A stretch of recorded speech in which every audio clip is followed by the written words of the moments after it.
Okay everyone, welcome back to another video on the channel today. Today we're driving Gran Turismo Sport on the PS4 Pro, and it's a track guide at Brands Hatch driving the GR.3 Porsche RSR. It's taken from obviously the GR.3 class, and it was from a lap I did a week or so ago when it was at this track when I had my pedals.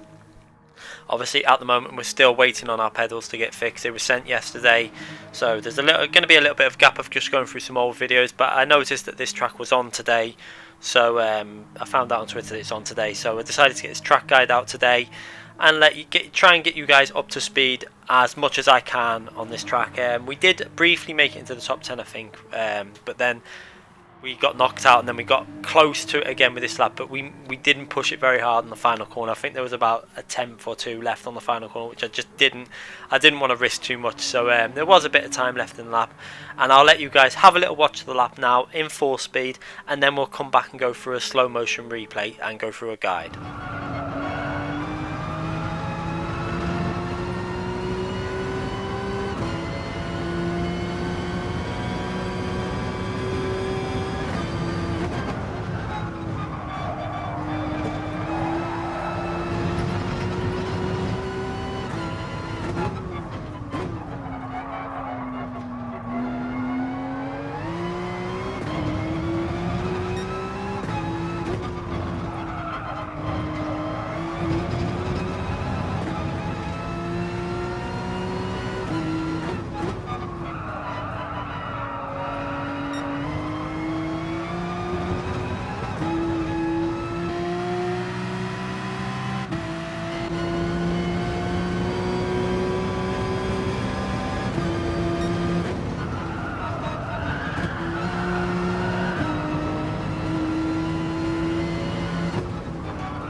Okay, so let's go through this guide. Obviously going into turn 1, we're going to be looking out for, there's a number 2 marker on the left hand side. I'm going to show it when we go into slow motion, so obviously working our way through the gears at this point, and then we're going to slow motion it down now. So looking out for that number 2 there, see just past that number 2 we're going to go down into 3rd gear and try and take a nice tight line, get over the curb if possible so you can get on the power as early as possible. We get a touch of oversteer, but we manage to save it using all the green Astro on that left hand side. Really important to do that to gain maximum speed.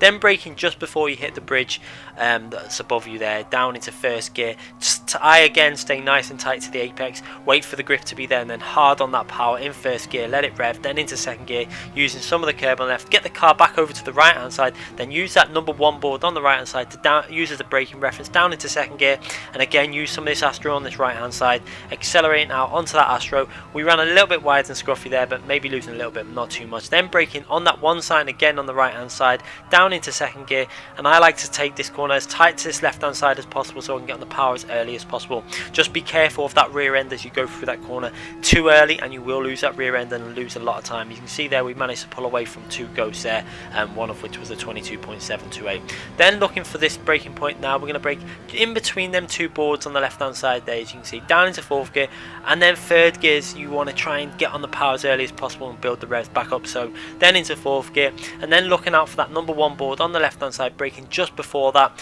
Use a lot of this curb on the right side, really attack that curb, and then use some of the curb on the left. It will not spin you out as easy as you think. That curb on the left, you can really get away with attacking that. Then looking out for the 1 board again, braking just before that on the right hand side, using a lot of the curb there. You can see we really attack that curb, you can get away with so much of that curb. And then using this 1 board again as a braking reference just before that, down into 2nd gear, nice and tight on this apex, get on the power as early as you can, see full power there, nearly got a little bit of oversteer, but we got away with it. Then going into the final corner, I used the one board again on the left hand side, just braking just before that. You're going to see there down into third gear, and then try and get the car over to the apex and get on the power as early as you can. So I was a little bit too slow getting on the power. You can see we didn't use all that track on that left hand side and lost out a little bit of time.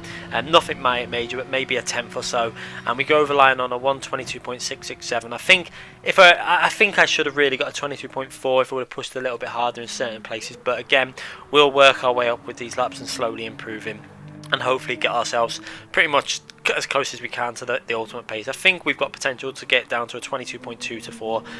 We should be able to anyway. Anyway guys, hope you enjoyed that very quick track guide. Obviously there's going to be more of these track guides coming. We've got a set of course of videos coming when we get our pedals back. Hopefully we'll get them back at some point next week. We won't be waiting too long.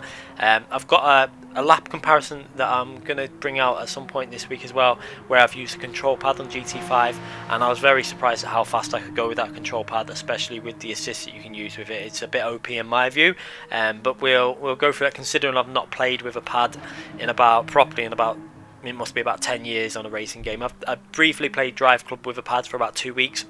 That is about it. That's as much as my pad experience goes with racing games. It's been a long time since I played any sort of racing game with a pad, and I was quite surprised how easy this game was with a pad. But maybe they need to look into some of the assists that you can use with a pad that gives you an advantage. Maybe they'll do that in an upcoming patch, because something needs to be done, and we'll show you why when we get to that video. Anyway guys, hope you enjoyed this video. We'll be back with more videos very soon. Thanks again for watching, and make sure you give this a thumbs up if you've enjoyed this. Thank you again.